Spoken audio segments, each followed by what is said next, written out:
Antes de que el mundo conociera a la famosa emperatriz Isabel de Austria, hubo otra princesa bávara destinada al trono del imperio.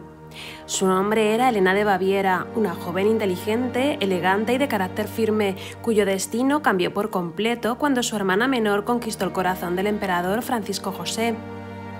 En este vídeo vas a conocer la verdadera historia de Elena, la mujer que vivió a la sombra de Sisi, pero que forjó su propio camino entre la nobleza europea, sus tragedias familiares y los ideales del siglo XIX. Elena Carolina Teresa nació en Múnich el 4 de abril de 1834.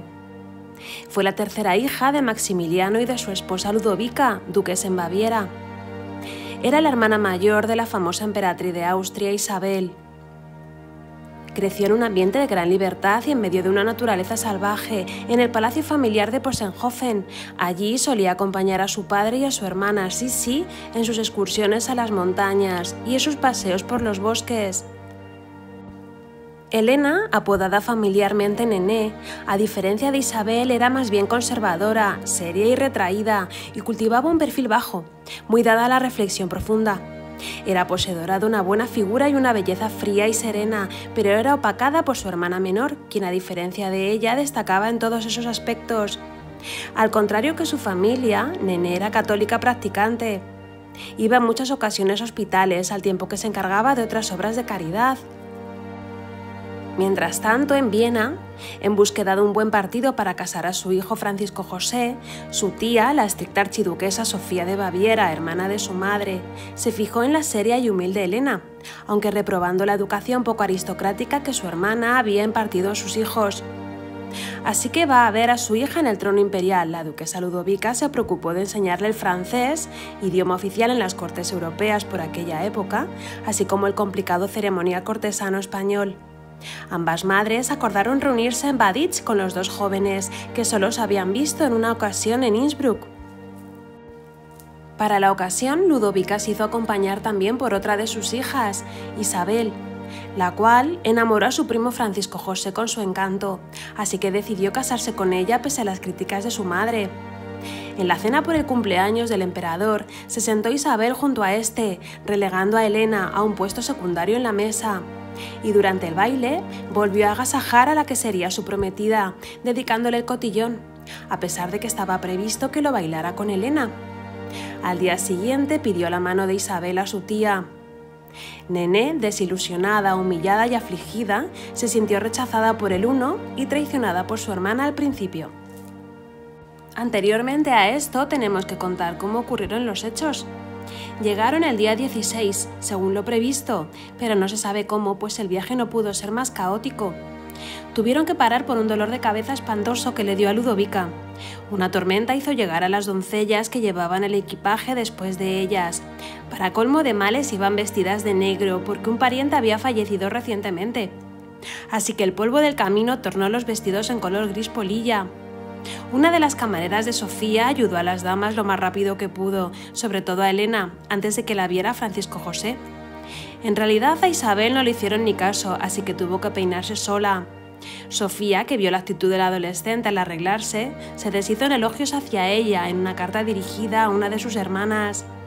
Quizás todo eso le distrajo y no se dio cuenta que la que no iba tan bien era Elena, y eso fue determinante para el futuro de la joven.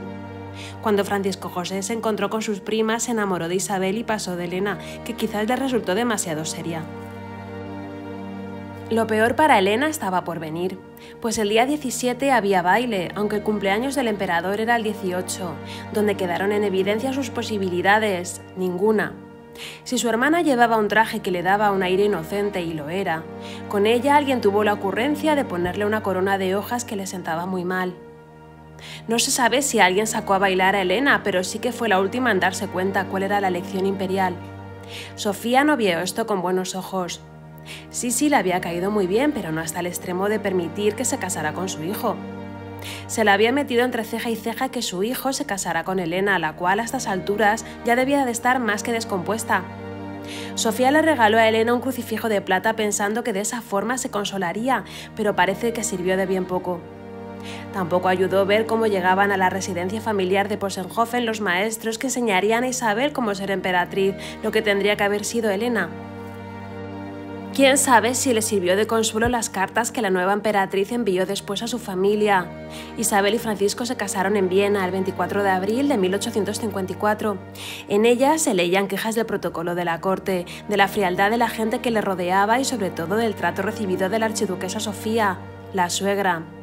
Pero a los 20 años Elena seguía soltera y para las costumbres de la época ya se le estaba pasando el arroz. Empezaba a perder interés como princesa casadera.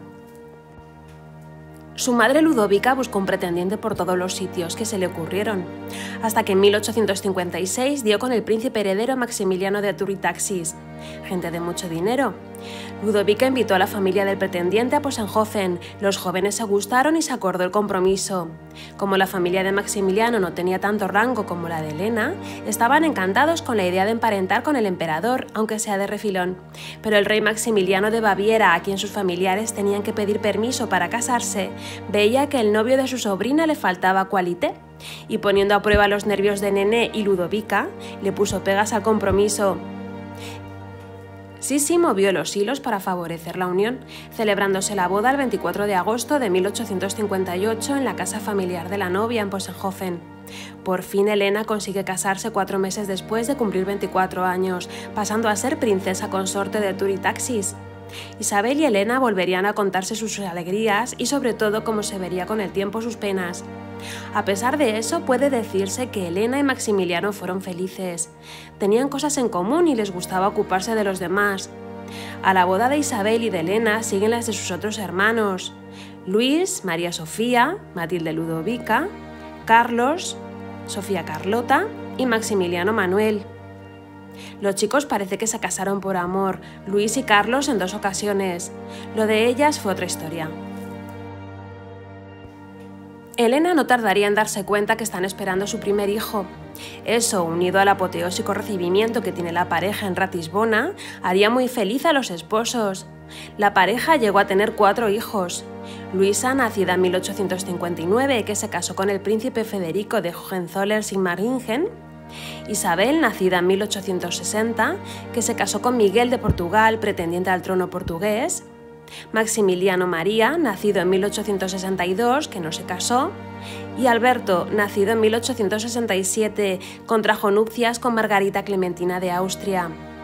Pero no era el destino de Elena y Maximiliano ser felices por mucho tiempo. Cuando Elena estaba nuevamente en estado de nueva esperanza, esta vez de su hijo Alberto, la buena noticia se vio ensombrecida por los problemas de salud de su marido, que envejecía y engordaba en poco tiempo.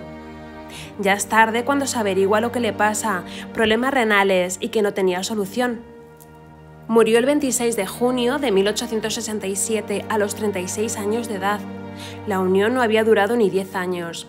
A pesar del dolor, Elena tuvo que hacerse cargo de la herencia de la familia y su espíritu no volvió a ser el de antes. Como dato curioso, decir que solo 7 días antes, Maximiliano de México, primo hermano de Elena y hermano de Francisco José, fue fusilado en Querétaro. Su consorte Carlota había recibido infinidad de cortes europeas buscando apoyo para su marido y solo encontró el silencio. Se volvió totalmente loca. Elena se quedó sola con 4 hijos. El pequeño no tenía ni 2 meses, pero era viuda de los Turri-Taxis, la mayor fortuna de Baviera. No dudó en ayudar a su suegro en la gestión del patrimonio familiar. Eran momentos muy difíciles. La política que siguió Otto von Bismarck por la unificación alemana, finalizada en enero de 1871, les quitó la exclusividad del Bavarian Post. El suegro, el príncipe Maximiliano Carlos de Turri-Taxis, falleció el 10 de noviembre del mismo año. Fue testigo de la pérdida patrimonial, aunque para finales de los 80 los Turri-Taxis ya habían conseguido remontar. A Elena le esperaban nuevas desgracias. Su hija Isabel, que en 1877 se había casado con el príncipe Miguel de Braganza, murió en 1881 a los 21 años por los daños sufridos en el parto de su tercera hija. Isabel deja 3 hijos. Elena sintió que se volvería loca y necesitó refugiarse en la soledad. En 1883, cuando Maximiliano, el mayor de los hijos varones de Nené, cumple 21 años, se convierte en el titular del Principado de Turri-Taxis y empieza a ocuparse de los negocios de la familia. Pero Maximiliano también había heredado de su padre la mala salud. Una escarlatina sufrida en la infancia le deja secuelas, y en 1885 una embolia pulmonar se lo lleva a la tumba. Elena vuelve a hacerse cargo del negocio familiar hasta la mayoría de edad de Alberto en 1888. El dañado espíritu de Elena aún pudo recibir una alegría el compromiso de su hijo con Margarita Clementina de Austria y los lazos que con ellos se establecían. Ella era tataranieta del emperador Leopoldo II y también de Luis Felipe de Orleans. Había más lazos con familias reales, pero este quizás el más importante para Elena. Como comentaba anteriormente, cuando su marido murió, Elena se desesperó por el dolor y pese a ello acudió a la misa celebrada ante la tumba. Pasó mucho tiempo hasta que recobró la serenidad.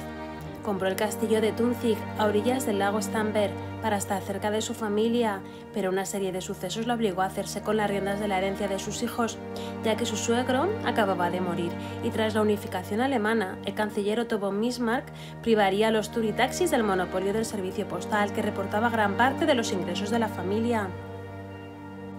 Al morir su suegro, el cargo de cabeza de familia pasó al hijo de Elena, Maximiliano María, cuando éste llegó a los 21 años, convirtiéndose en el 7º príncipe de Tunitaxis, pero su precario estado de salud propició que muriera anticipadamente, siendo sucedido por su hermano menor Alberto, que no se hizo cargo del principado hasta 2 años después. Cuando cumplió la mayoría de edad, su hija Isabel la hizo abuela por primera vez en 1878, pero su tercer parto dañó seriamente la salud de la princesa, que falleció al poco tiempo, a los 21 años. Elena buscó descanso, pero pasado un tiempo en el que falleció también su hijo Maximiliano, la desesperación se transformó en locura y en un deseo de alejarse del resto del mundo. No obstante, el joven Alberto daba la impresión a su madre de ser un buen príncipe, por lo que recobró mayor serenidad, aunque jamás llegó a recuperarse de la muerte de su marido e hijos. Hacia el final de su vida, Elena enfermó gravemente por una inflamación de la garganta que le impedía comer. Las fuerzas la abandonaron al tiempo que tenía fiebres altas y delirios. Su hermana, la emperatriz Isabel, permaneció junto a ella hasta el final. El funeral de Nené se celebró en un clima de gran dolor por los habitantes de Ratisbona, siendo sepultada en la cripta de la familia Turitaxis, en la abadía de San Emerano.